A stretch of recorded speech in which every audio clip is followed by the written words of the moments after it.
जळगाव उन्नती न्यूज, तुमच्या हक्काचा आवाज. आमच्या चॅनलला सबस्क्राईब करा आणि अशाच ताज्या व विश्वसनीय बातम्यांसाठी बेल आयकॉन दाबा. तुमच्या विश्वासावरच उभे राहतो जळगाव उन्नती न्यूज. निवडणुका येतील जातील, सर्वसामान्यांच्या प्रश्नांवर कायम लढत राहू. हर्षवर्धन सपकाळ.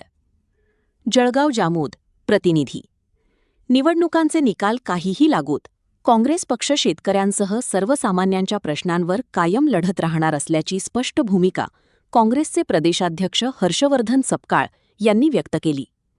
बुलढाणा जिल्ह्यात काँग्रेसच्या वतीने आयोजित अन्नत्याग संघर्ष पदयात्रेच्या समारोप प्रसंगी ते बोलत होते.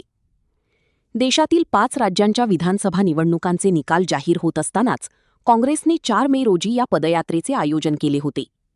ही पदयात्रा मानेगाव ते जळगाव जामोद अशा 17 किलोमीटर अंतरावर काढण्यात आली होती.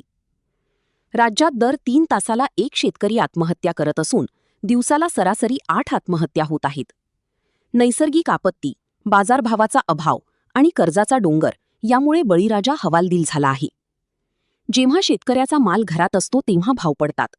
नैसर्गिक आपत्तीच्या काळात हे मायबाप सरकार मदतीचा हात देण्याऐवजी केवळ तोंडाला पाने पुसण्याचे काम करत असल्याची टीका सपकाळ यांनी केली. सत्ताधारी पक्षाकडून सातत्याने छत्रपती शिवाजी महाराज आणि इतर महापुरुषांचा अवमान करणाऱ्यांना संरक्षण दिले जात असल्याचा आरोप त्यांनी केला.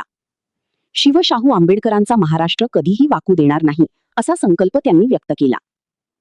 5 राज्यांच्या निवडणूक निकालावर बोलताना त्यांनी सांगितले की सत्तेपेक्षा आमची कटिबद्धता ही गरीब, शेतकरी, संविधान आणि बहुजन समाजाशी आहे. जोपर्यंत संपूर्ण क्रांती होत नाही तोपर्यंत काँग्रेस स्वस्थ बसणार नाही. या पदयात्रेचा समारोप जळगाव जामोद येथील दुर्गा चौकात एका जाहीर सभेने झाला. यावेळी काँग्रेसचे जिल्हाध्यक्ष राहुल बोंद्रे, यशपाल घोंगे, हनुमंत पवार, रामविजय बुरुंगले, स्वातीताई वाकेकर, प्रकाश पाटील यांसह अनेक पदाधिकारी व कार्यकर्ते मोठ्या